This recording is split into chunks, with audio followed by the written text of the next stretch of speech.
মে 2025 Sunday. আজকে দেখব ঢাকা থেকে চেন্নাই বিমান ভাড়া। তো 18 মে হতে আমরা 10 দিন পিছিয়ে 28 মে 2025 ওয়ান ওয়ে একজন প্যাসেঞ্জারের শুধু যাওয়ার টিকিটে, যারা চেন্নাই যায় অবশ্যই চিকিৎসার জন্য যায়।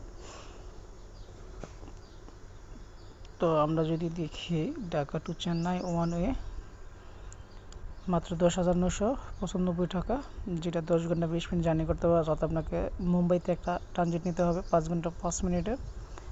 তাছাড়া বেশ কিছু ফ্লাইট আছে ইন্ডিগোতে।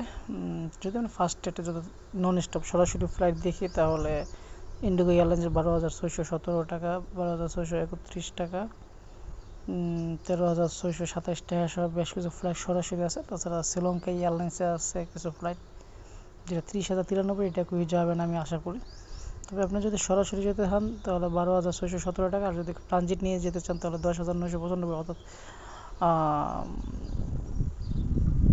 1,000 বা 1,200 টাকা আপনার একটু কম লাগবে ট্রানজিট নিলে। আর ট্রানজিট না নিলে সরাসরি গেলে তো আপনার 12,617 টাকা সরাসরি পৌঁছে যাবে, যেটা বিকেল 5টা 15-তে ঢাকাতে ছেড়ে গিয়ে 7টা 35 চেন্নাই গিয়ে পৌঁছে যাবে।